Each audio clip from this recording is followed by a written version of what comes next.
They say you can't choose who you fall in love with. I learned that the hard way, over the course of 3 days that turned my world upside down.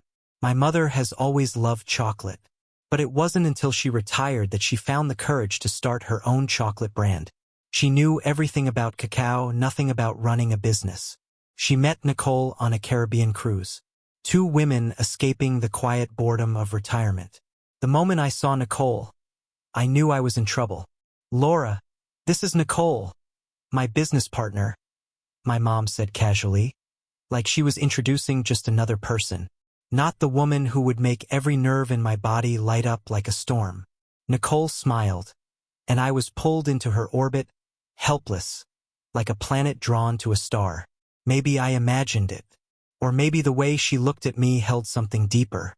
During the holidays, I found myself spending more time at their small shop. Watching them work together, I noticed the way they moved in harmony. They balanced each other, mutual respect, natural rhythm. On the second night, my mom had a migraine and went to bed early. It was just me and Nicole, testing out samples from a new supplier. "You're afraid to take risks," she said as I hesitated over the more unusual flavors. "How would you know that? You barely know me." She smiled, calm, certain. Sometimes we recognize in others the very things we're still trying to face in ourselves. We talked for hours. Her voice, her thoughts, everything about her fascinated me. By the 3rd day, the tension between us had become almost unbearable. Every glance felt like it lasted a beat too long. Every movement too deliberate. We were caught in a dance, drawn together, pushed apart over and over. We said nothing out loud, but in the silences, our eyes said everything. That night, I found her standing on the terrace behind the shop, a cup of tea in her hand, gazing at the stars. "You should go back to Boston tomorrow," she said without turning. "Forget this." "This?" I asked, stepping closer. She finally turned to face me.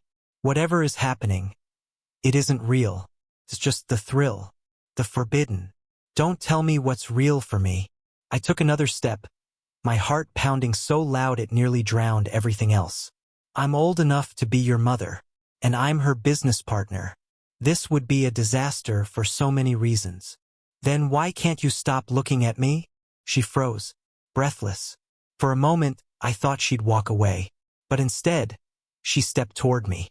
"Because you remind me of who I used to be, of who I still want to be."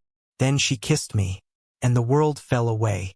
No age, no expectations, no future, just that one perfect, impossible moment. When the kiss ended, we stayed there, still breathless. "And now?" I asked quietly, knowing the answer would hurt. Nicole paused. "Now you go back to your life, and I go back to mine." The next morning I left, back to my studies, back to my old life, only now everything felt different.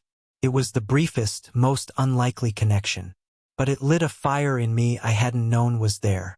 And in just 3 days, it transformed something deep in my soul.